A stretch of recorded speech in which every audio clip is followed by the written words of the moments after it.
Le vol se passe sur cette bande d'arrêt d'urgence. Dans la voiture de devant, 2 complices prétendent aider un automobiliste en détresse. Le conducteur s'approche pour aller distraire la victime.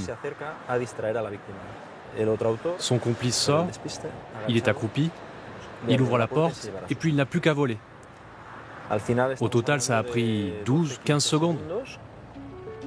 En moyenne, chaque jour, 7 touristes étrangers sont victimes de vols sur l'autoroute qui relie Perpignan à Tarragone en Espagne. Leur stratégie, détourner votre attention et voler tous vos effets personnels.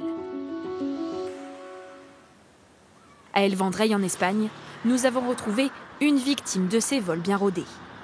On était avec un camion de location pour emménager en Espagne. Il y a un an, Sandra et son mari sont sur l'autoroute AP7 aux abords de Gérone.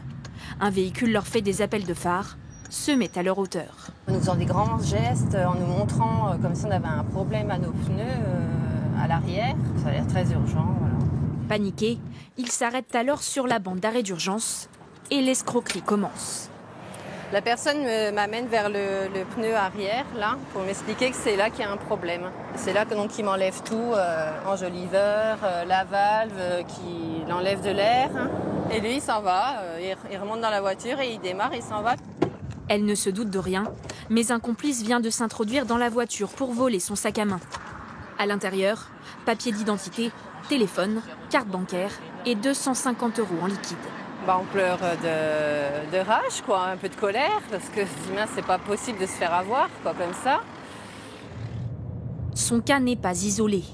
En 2022, plus de 2500 vols comme celui-ci ont été commis sur l'autoroute en Catalogne, avec plusieurs méthodes. Ici, le voleur profite de l'inattention d'un automobiliste à une station essence pour lui dérober son sac en une fraction de seconde. Sur cet autre document, le vol a lieu à la vue de tous, sur une aire de repos. C'est arrivé à mon voisin, il y avait l'argent, les papiers et tout. Mais maintenant, on a peur de s'arrêter, on fait le moins possible d'arrêt. Alors pour mettre un terme à ce fléau, les policiers catalans ont créé une unité spécialisée dans les vols sur l'autoroute.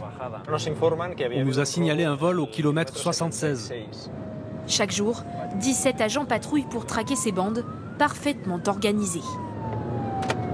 Après 30 minutes de recherche à grande vitesse, aucune trace des voleurs. C'est difficile de les repérer, parce qu'ils se confondent dans la masse avec les automobilistes. La plupart des groupes qui opèrent en Espagne ont des véhicules de location. Ils changent de marque, de couleur, pour qu'on ait du mal à les identifier. Leur cible de prédilection, les touristes. Ça, vous voyez, ce sont les victimes idéales.